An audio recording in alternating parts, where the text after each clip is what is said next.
Alfred de los Santos for his interpellation. Thank you, Madam Chair. Just a couple of questions.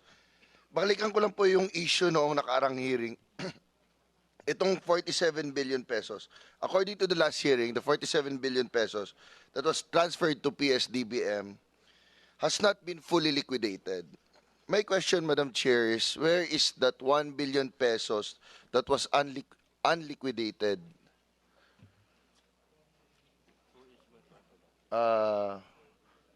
DOH. May we ask the question to DOH po?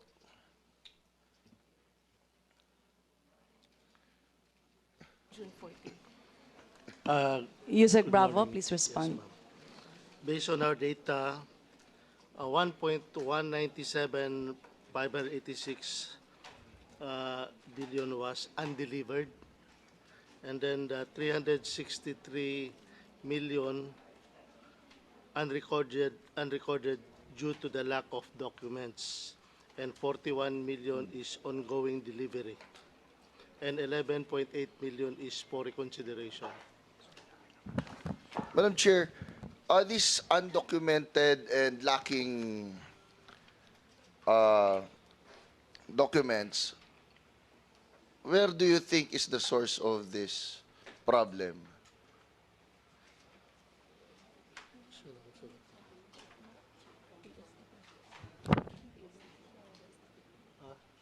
Is it from the side of DOH or from the side of PSDBM? Madam Chair, can we ask Director Dennis from PS to answer this one on the unreconciled documents? Attorney Dennis Santiago, will you be willing to answer? Good morning, Madam Chair, and to the members of the committee. Regarding po the liquidation of funds, we have liquidated in full around 45 billion pesos po to DOH, and we have records for this showing that these funds are liquidated po.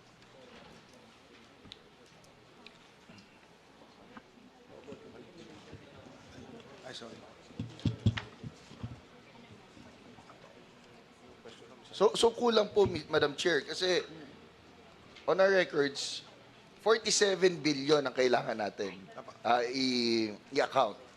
But on you said you have fully liquidated 45 billion. Hindi po maliit na pera, 2 billion pesos. So, nasaan po ito? Thank you, sir. Thank you, Madam Chair. Yung pong 45 billion liquidated po, meron pa ho kasing projects po na they were subjected to COA audit, ano po, sa level po ng COA Central, ano po. So yung pong funds po na yun na around 2 billion, yun po ang subject to full liquidation. With all due respect, sir, this happened 2020. It's already 2024. Parating na po yung panibago nating budget hearing. So, 4 na budget hearing na po ang nag-lapse. 4 na taon na po yan. Medyo, I think we have to think about how can we expedite this, and maybe through our legislative process, we can do this, no? Para po sa PSDBM, because nga po, ganun katagal, ano po ba yung naging proseso nitong transfer of funds? Kasi based on the previous hearing, may agency procurement request form. So, at the time po ba nung nasa procurement request form nyo, nasa stock nyo na po ba yung mga listahan na yon? Sir, at that time po, those equipment po, tools and goods ano po, are yet to be procured po. So, ibig sabihin po, yung funds na binigay ng DOH, yun yung gagamitin nyo para bilhin itong mga ni-request nila. Opo, para po bilhin ho yung personal protective equipment, mask, gloves. Opo. Okay. So, aside from the testing kits, did we procure other items with this 47 billion that were transferred to PSDBM? Yes po, as I mentioned po, maliban po sa test kits, meron pa pong PPEs. Narinig ko sa opening statement ni Madam Chair, nag-request na po ng list si Congresswoman Castro? Oo. So, Comsec, did we already have that list? I actually received just today as part of my request, the breakdown. So I can, it's the breakdown of what were procured. And specifically on the test kits, hindi lang siya kumpleto, kaya lang wala yung summary. So maybe the DOH can give us a summary on this. Yusek Bravo? We have the breakdown of the 47 billion funds transferred to PS. We'll give you a copy of this one.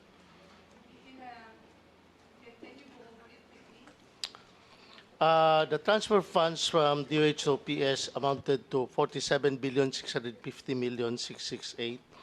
The breakdown of which is that Bayanihan, the particulars, General Amplified TM Viral and RNA, face and shield and surgical mask amounting to 158 million, cadaver bag 13 million, automated nucleic acid extraction is around 42 million, RT-PCR 1.9 billion, Amplify is 8.7 million, surgical mask 2.3 million, COVID testing kits and consumables 4.1 billion, mechanical ventilator 1.3 billion, PPE laboratory equipment is 30.7 billion, various test kits 2.5 billion, PPE 1.8 billion pesos, cloth mask 75 million, head cover, cloth mask, gown and coverall 2.6 billion, and the N95 mask, which is around 2 billion also. Thank you, Madam Chair. Sir, sa listahan niyo po bang yan, nandiyan po ba yung unit cost and quantity ng per item? Unfortunately, Madam Chair, we don't have. What we have here is the particulars, transfer funds, liquidation, and the balance, which is the one, as earlier, the 1.5 billion. But we can get the copy of the Yes, please, itemized. sir.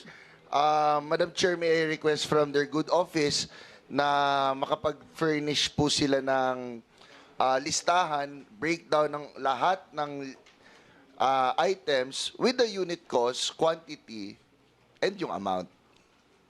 Yes, ma'am, we can do that. So for the DOH, I believe the question also of Congresswoman Stella Kimbo before was similar, and also Franz Castro.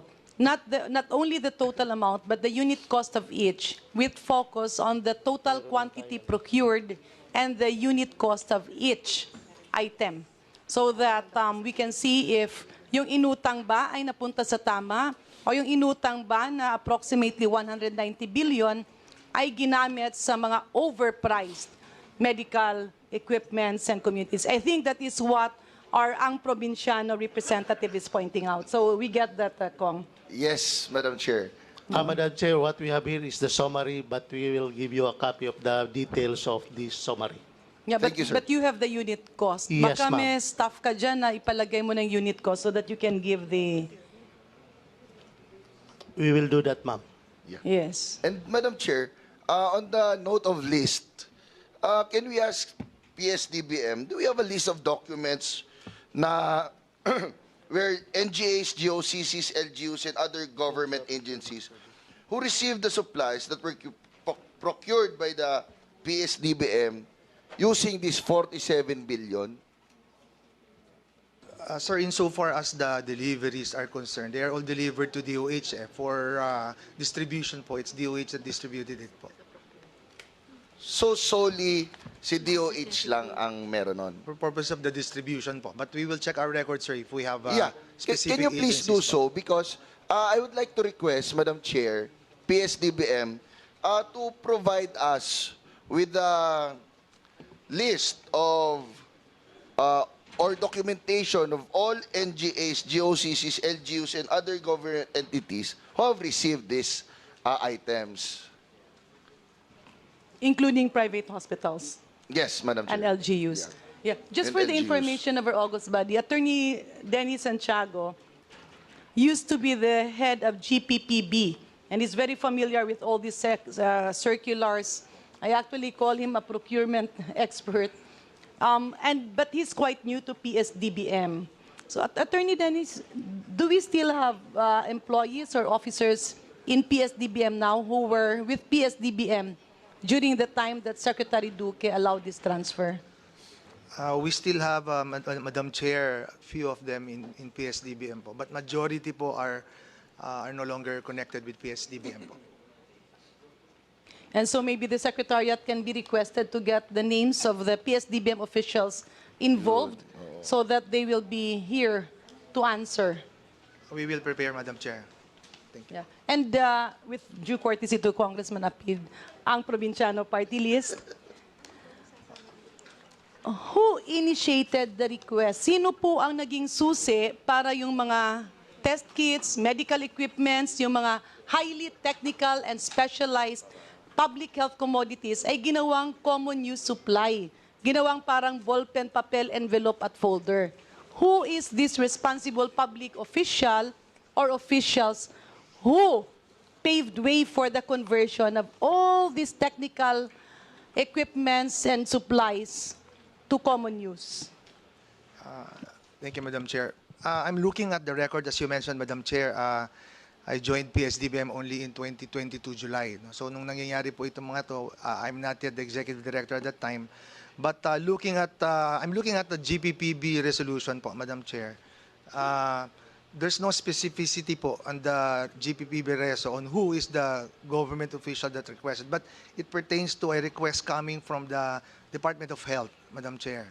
So, and then the board approved Walang po a attached list. copy ng request? I just have a copy of the resolution, GPPB Madam resolution, Chair. yeah. Apo, the- Secretary Duque, who requested PSDBM? I did, Your Honor, based on the list that was submitted to me. So do by- you have a copy of the letter request of DOH? Can you submit that to this Yeah, August we body? we will do, Madam Chair. Thank you very much. Thank you. So, Madam Chair, with what Director is saying na noong 2022 pa lang siya nakapasok, so baka pwedeng yung team nung PSDBM nung 2020 natin i-request yung list ng mga agencies involved. Sir, can you please do that? We will provide, sir, Madam Chair, as mentioned earlier po, yung list po ng staff po ng PSDBM Thank you. who did it, who did the procurement. Thank you, Madam Chair. I just want to say that we need these documents to see how big the transactions are. So we can also do something in Congress. You know, this is not small money. Napakalaking pera nito na for 4 years pa natin kailangan i-account.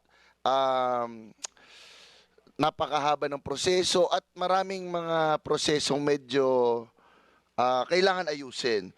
So this can also help us audit this if totoo nga ba itong mga ito. With this, I would like to manifest my support for this hearing and shed light to this matter. Thank you so much, Madam Chair.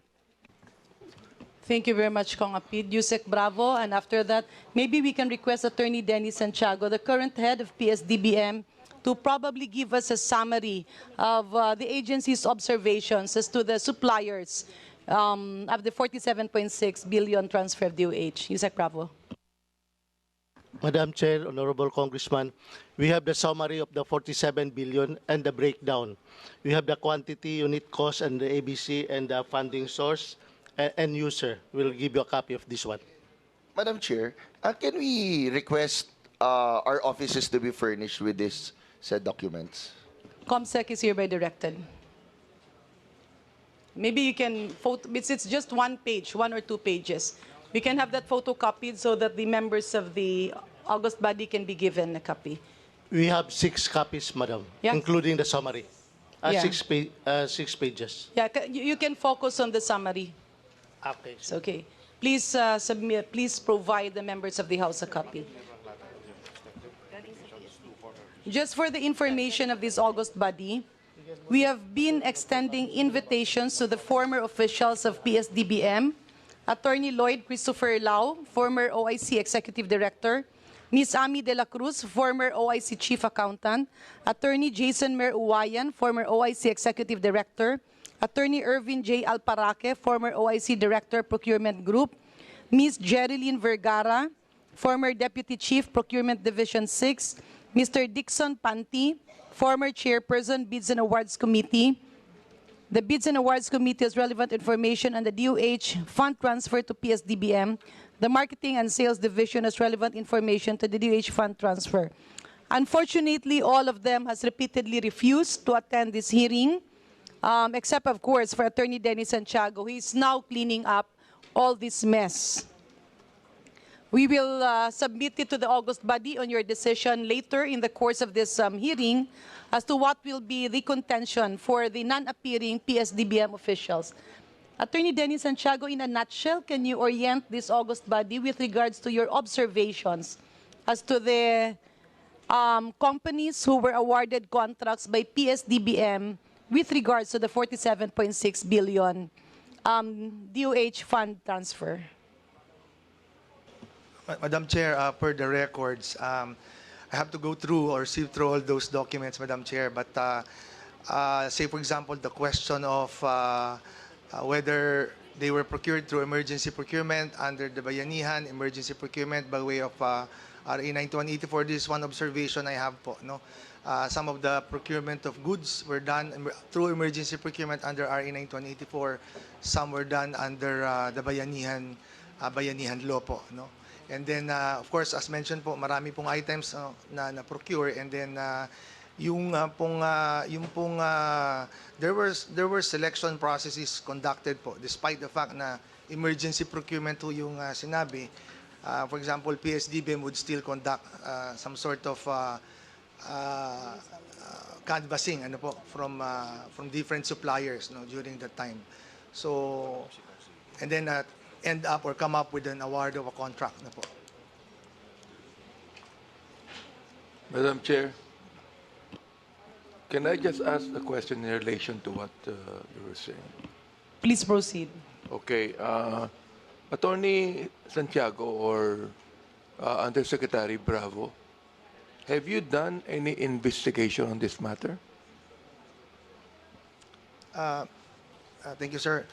When I came po, when I got into the office, there are existing audits na po that are being conducted. I myself, for purposes of one project, submitted the matter to the National Bureau of Investigation po for to conduct the investigation on this. There are also cases or filed before the Ombudsman for this po. Can we ask COA about it, Madam Chair? There's any COA representative here? Any representative from COA who can answer the query of the Honorable Abante? Madam Chair, good morning. I am Attorney Patrick Teves from the Fraud Audit Office of the Commission on Audit. As to the COVID-19 related expenditures, Madam Chair, the Honorable COA Chairperson Cordova has issued office orders number 2021-595. This was dated September 24, 2021. The audit focused on the funds received by the Philippine Red Cross from PhilHealth from April 2020 to September 2021, pursuant to the PhilHealth PRC Memorandum of Agreement dated April 2020. And another office order was issued under COA Office Order number 2021-596, dated September 24, 2021. This, the fraud audit investigation on the alleged irregularities of the payments, to Pharmaly Pharmaceutical Corporation by the Department of Health through the procurement service of the Department of Budget and Management, Your Honor.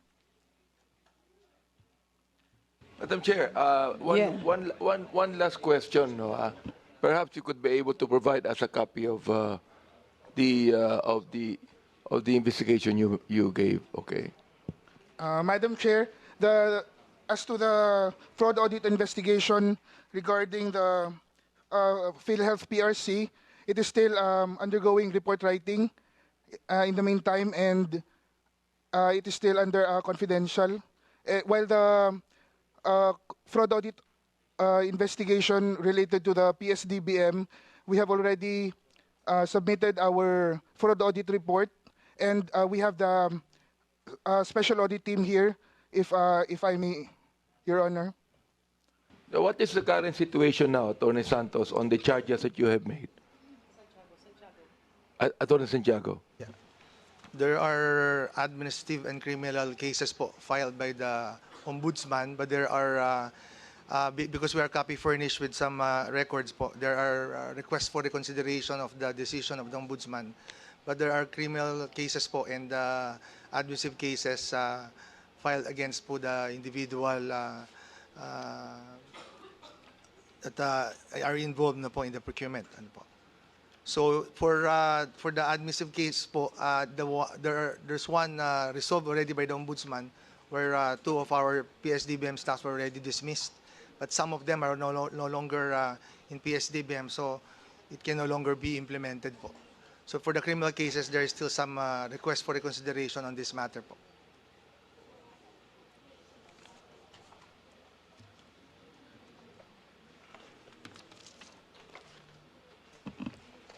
So we have the members of the Commission and Audit Fraud Report. In a nutshell, can you give us your findings? Madam Chair and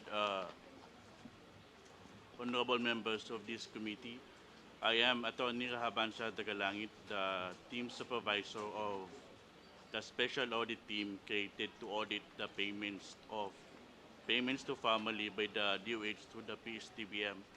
Just to put into context, since this is the first time that we are attending this committee hearing, the special audit was created in line with the investigation conducted by the Committee on Good Governance and Public Accountability of the House of Rep and the Senate Blue Ribbon Committee, in line with the findings observed by the DOH audit team on the fund transfers without MOA. So the Senate Blue Ribbon Committee requested the Commission to conduct a special audit investigation. And as following the discussion of my colleague, the result of the audit was already transmitted to DOH, to the PSDBM, to the Office of the Ombudsman, to the House of Rep, and to the Senate President. Today, we just submitted a copy of our fourth audit report covering the PSDBM and that of the Department of Health. I think the Madam Chair have a good summary of our findings in her opening statements.